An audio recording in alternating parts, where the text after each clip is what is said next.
Hey traders, checking in on the stock market today. So hourly bounces following through in most names. We're now going to zoom out and scout daily lower highs, as well as identify the clues that are going to help us find those daily lower highs, and some self-reflection on the importance of routines and habits and consistency as a trader. So first we'll look at the charts, then we'll go into my trading day and a couple mistakes that I made leaving money on the table. But just want to touch again on the importance of consistency and routine. I certainly know routine is important as a day trader. When we're doing this on a day in, day out basis, we have to have those routines down to find flow state and find consistency. And just to start this year, it's a perfect example for me where I'm just puttering around, spinning my wheels. My account goes up a little bit, my account goes down a little bit. And it's only 7 trading days into the year, but I have absolutely no flow right now because my routine is shot. And I have to get that routine back first for my results to then follow. And it's just because of traveling for the first week of the year. And now I've got live streaming issues. So I got to commute each morning to the trader house to do the morning live streams. And it's just throwing a wrench in my comfort. So that's just a note to all you that are trying to trade around family, around jobs, during time frames that are not consistent. You know, sometimes you're trading in the afternoon, sometimes you get a morning here or there. I just want to highlight how difficult it is to find that consistency when the routine is not consistent. So if you do not have a consistent routine, I would suggest doing everything that you can to try and establish some kind of routine and comfort around that routine to allow for the trading consistency to follow. And again, it's just highlighting the importance for me. I already knew it was important, but it's just highlighting and reminding me of that.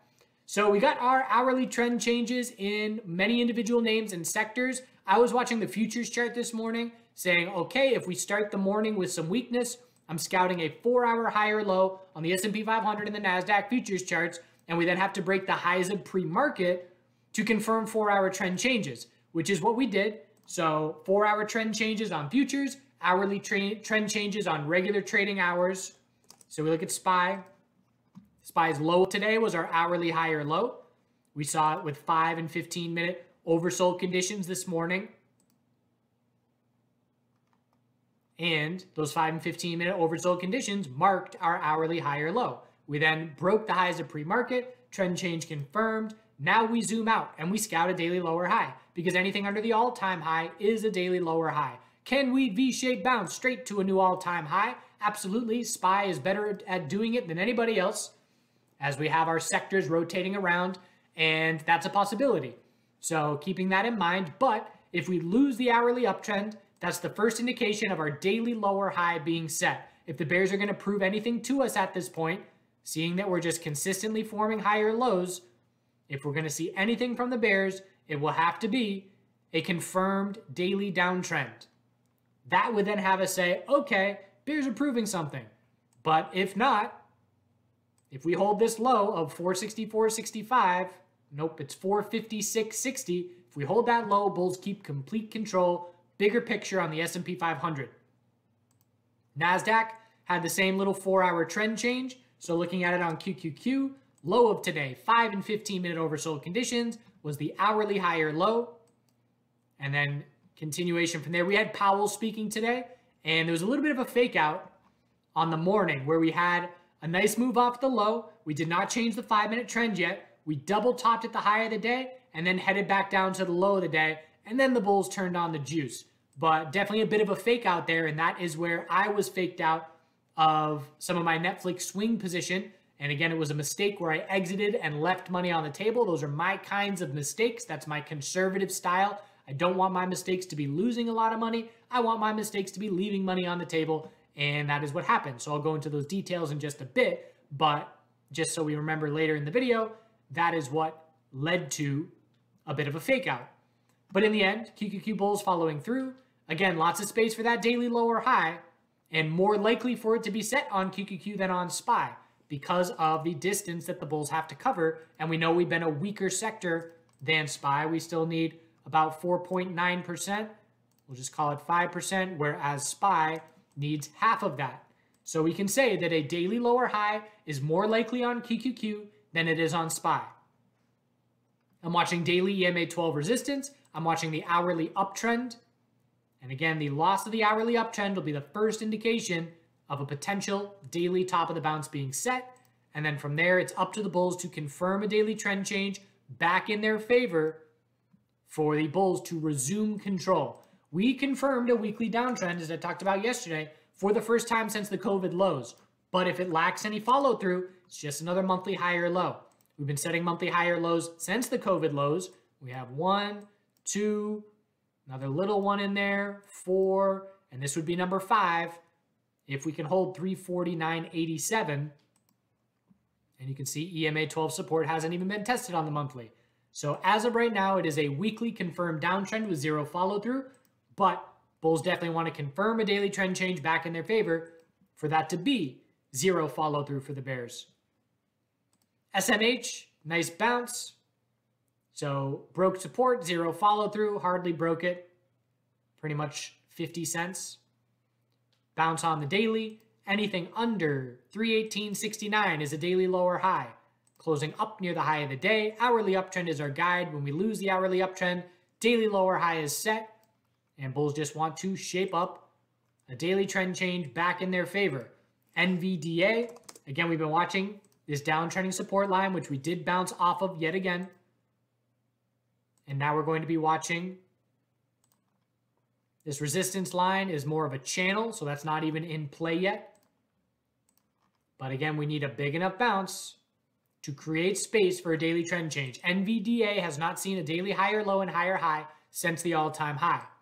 That has to happen for the bulls to regain momentum. We've seen big bounces, but no higher low and higher high. TSM gets a shout out in semiconductors. It was a laggard for a long period of time, doing nothing all 2021. The vast majority of 2021 did nothing. And now it's standing out as a lead bull.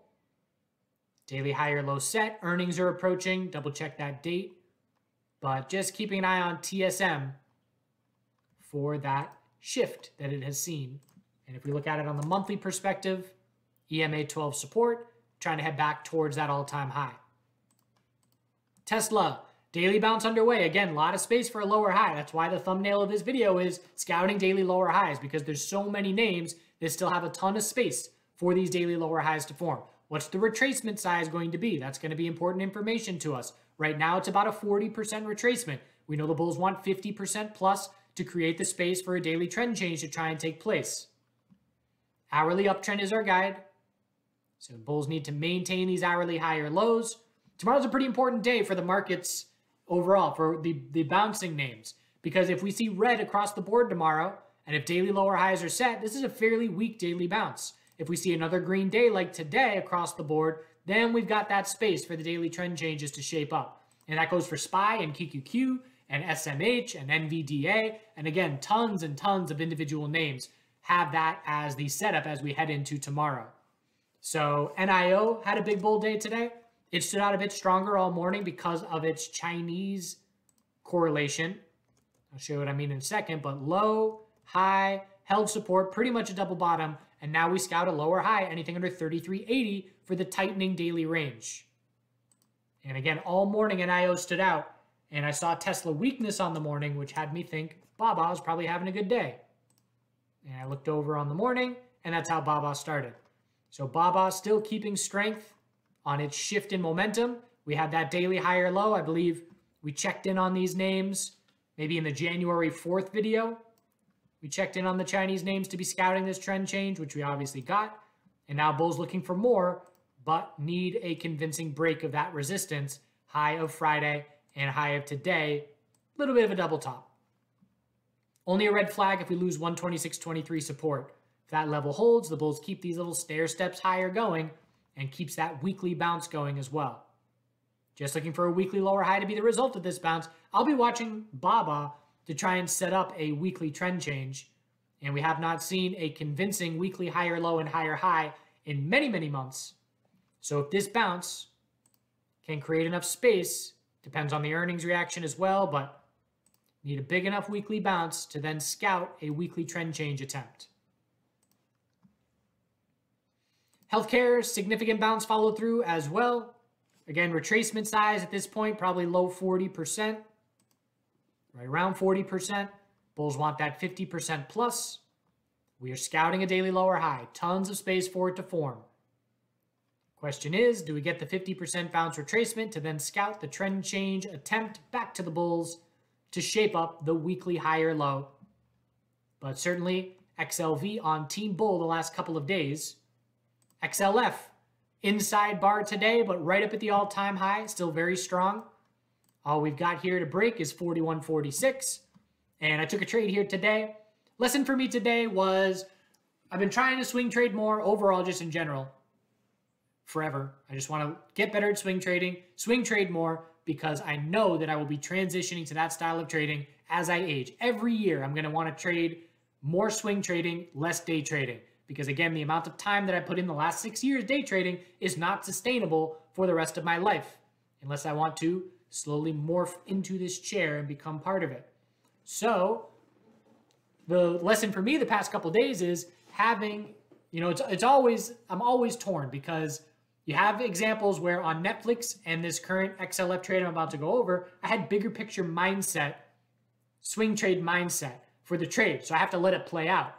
But for the day trade aspect of things, I left a 3/4 of a day maker or a day maker and a half on the table, where I normally, if it's just a day trade, I lock that in and I keep getting my base hits and I keep accruing those base hits and profiting. Instead, I'm leaving money on the table by trying to let these moves play out longer. So for XLF, I entered bearish first thing because I had a swing on Netflix. I look at XLF and I say, okay, we had a pretty solid bounce yesterday, but anything under 41.46 is an hourly lower high this morning. I'm scouting a bearish entry first thing. And I made a bearish entry first thing, and it was a really nice entry with how we dropped through the rest of the morning. I was well aware that an hourly equilibrium was on the table. And if we held 40.60, it was just going to be an hourly higher low. But with how this daily chart was shaping up, I was giving myself the possibility of an inverse correlation where if QQQ gets daily bounce follow through, I was watching to see, does that mean XLF sees daily consolidation begin? And the answer obviously is no, which is a great sign for the broader market bulls, but not a great sign for my trade. So I entered FAZ and I ended up just putting a stop right around break even, ended up with a real small loss when I stopped out later in the afternoon. But again, there was 3/4 of a day maker down at the lows, and I knew that an hourly higher low in equilibrium was absolutely on the table. I just wanted to give the bears a chance where even if we set an hourly higher low, maybe we fail the high of the day and then roll over into daily consolidation. But instead I stop out. So that was money left on the table. If it was a day trade mindset, I would have recognized, and I was live streaming and recognizing the bears lacking any follow through on the XLF drop once we got to a certain point. And I would have locked in my day maker trade or half a day maker trade. The other one with Netflix, might as well go over it while we're on it. So Netflix definitely overall had a bearish correlation today, and it's not bouncing nearly as significantly as some other individual names. It's a daily inside bar and a double top at the high of yesterday. And I ended up exiting partial position first thing this morning when we rejected from the high of yesterday. I don't regret that. That it was perfectly acceptable because we did start weak. We then set an hourly higher low compared to the low of the yesterday, but I stopped out on this new low here because at that point, after this new high of the day, I said to myself, okay, new high of the day, approaching the high of yesterday. If from here we drop down and break the low of today, that's a big enough red flag for me that I want to be out of that swing position and lock in a small amount of profit. And it also was a factor, again, the lack of routine. I was traveling. I had just finished up live streaming here and then started packing up my stuff. And I was on the road driving all through here. And again, that's not something I'm normally doing as I wait for the internet technician to come and fix things. But that's the way it goes. So that definitely had a little bit of an impact as well. And I ended up stopping out. It was a small win. Obviously, could have had a much better exit just a bit later. So again, it was swing trade mindset. I'm looking for the daily bounce to try and get going. And I left a solid win on the table if I had a shorter term mindset of just lock in the gains, move on to the next trade, which has served me so well over the years. So constantly a juggling act, but that's the way it goes. Overall, a little bit frustrating day, but those come and go. XLE, big time bull move. Oil following through with continuation and a higher high. XLE at this point, I'm watching historical RSI levels. I see the daily RSI is 77, so I look back in time. What did we do here? 78 and we topped. 76 and we topped. 76 and we topped. 75. 75. 80.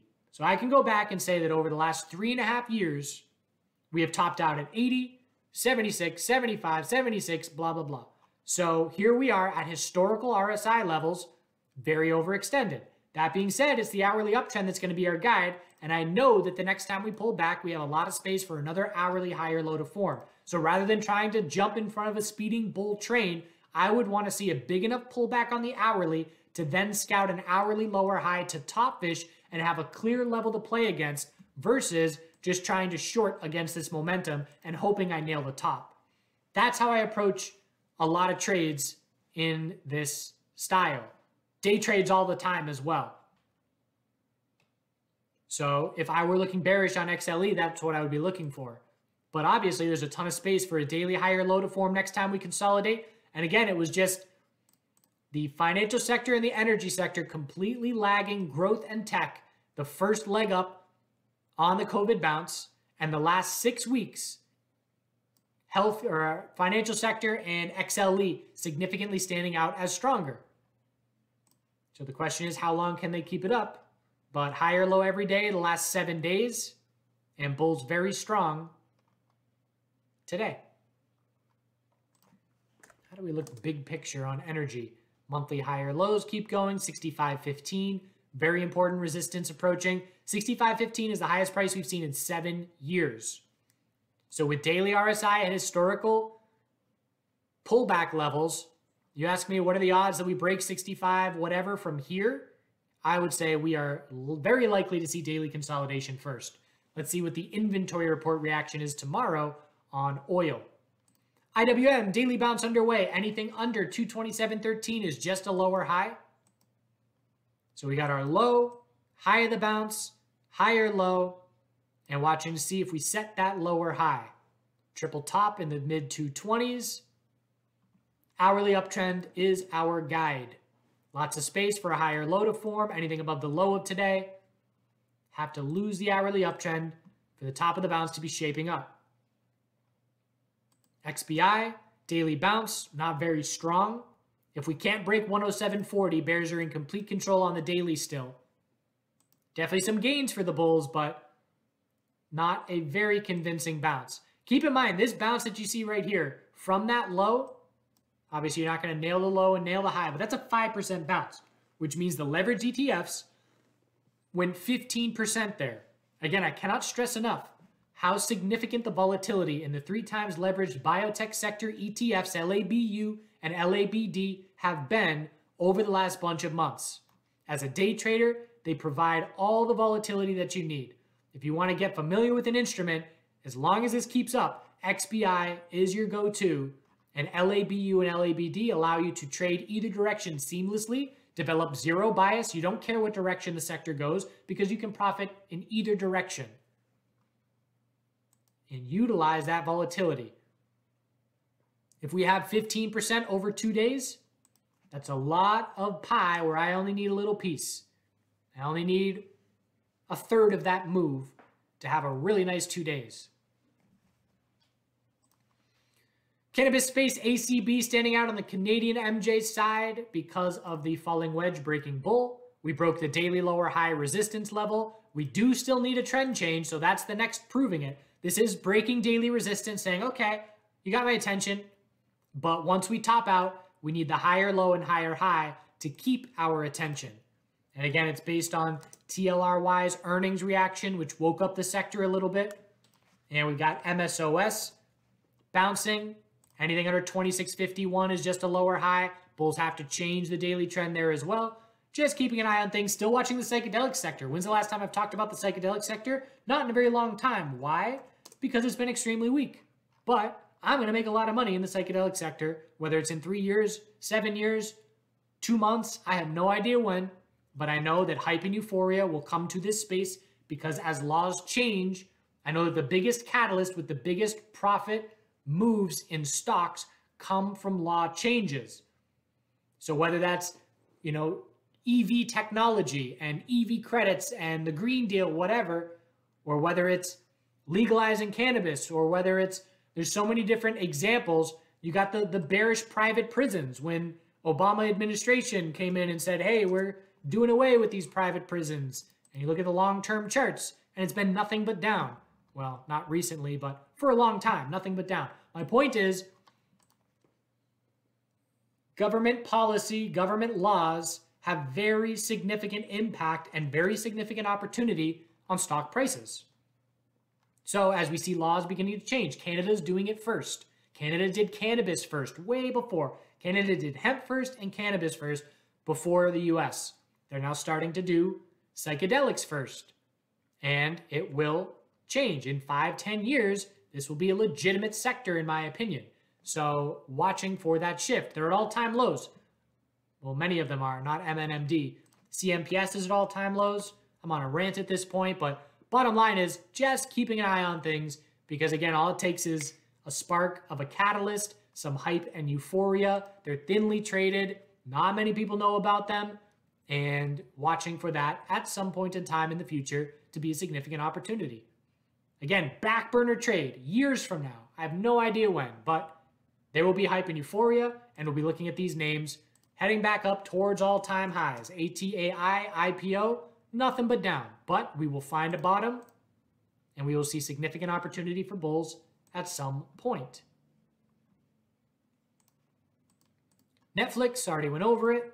Dollar, testing our key daily support. If 95.50s break, we lose the pattern of a higher low every month for 7 months, and monthly consolidation is then underway. If you are bullish crypto, stocks, or commodities, you want to see this happen. You want to see that bear break. So we're testing support now, and the metals are responding bullishly. And they responded bullish to Powell this morning as well. So I don't love the clarity on gold, because, you look at the weekly. Well, is that a clear weekly pullback and a higher low? Go to the 2-week time frame. It's less clear. I don't know. But silver is more clear for me. I'm scouting a daily lower high to be the result of this bounce on silver. If I want an aggressive position, I can then scout a higher low using 21.94 as a stop. That is either going to be our weekly higher low, confirmed with a daily trend change, or it won't, and I'll stop out. But keeping an eye on metals for that trade. And the miners, same thing. Scouting a lower high, anything under 32.08, but we do have space now for a daily higher low to form, and the bulls have to shape up the daily trend change to shape up the weekly higher low to try and shape up the weekly trend change.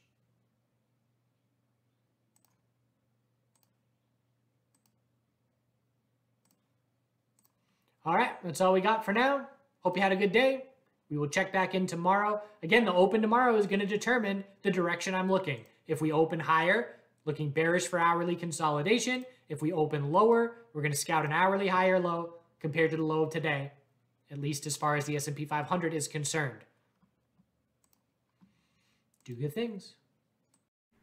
Don't fight the trend. The trend is your friend. The market, yes, it's rigged. We've known that from day one. This is a rigged game. We have to accept that, and we have to ride the coattails of the direction that big money wants to go. And big money wants it to go up right now. And as long as that's the case, that's the direction we should be looking. Have a great night. We'll see you tomorrow.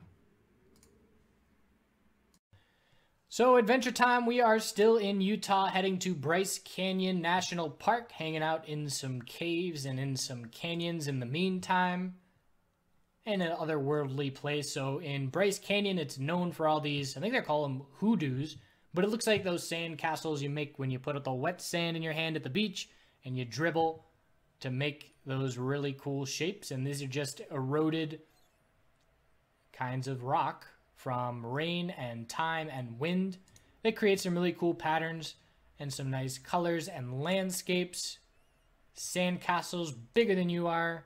Bristlecone pines. These are the oldest trees in the world. A lot of people think that redwoods are the oldest trees in the world, but it's actually bristlecone pines. And there are bristlecone pine trees that were alive 2,000 years ago. I think the oldest one was around when Troy was happening, something absurd. But there are trees that were around when Jesus was doing his thing. That's a pretty cool looking, I mean, it just looks like a castle. Someone built a castle out of big rock. And it's wind that makes these holes and how they erode. Nice little looking hole. Some morning mist making things nice and eerie.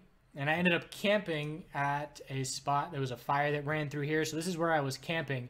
And to have that mist going on, and there were these cows in some national parks and national lands, they have agreements with ranchers that allow for grazing and things like that. So there was this little herd of cows where I was camping off in the mist. And it was this eerie but very cool spot. This was the overlook of right where I was camping. The colors were insane. Again, the camera doesn't do a great job here, but the purples and orange and green and gray, pretty much a rainbow in the rock. And that's about that. Next, we're going down to Las Vegas. There's actually some decent nature spots outside of Las Vegas. Lake Mead, and there's a mountain range, I forget what it's called. But I went to Las Vegas. I had a couple friends there, and he was a pro, quote-unquote, pro poker player at the time, and I've been playing poker since high school. Made a video because there are huge amounts of correlation between trading and playing poker. So that's on our YouTube channel if you want to check it out. But went and lived in Vegas for about a month on this road trip, just bouncing around between camping and crashing on my friend's couch. And we'll get to that next time. See you then.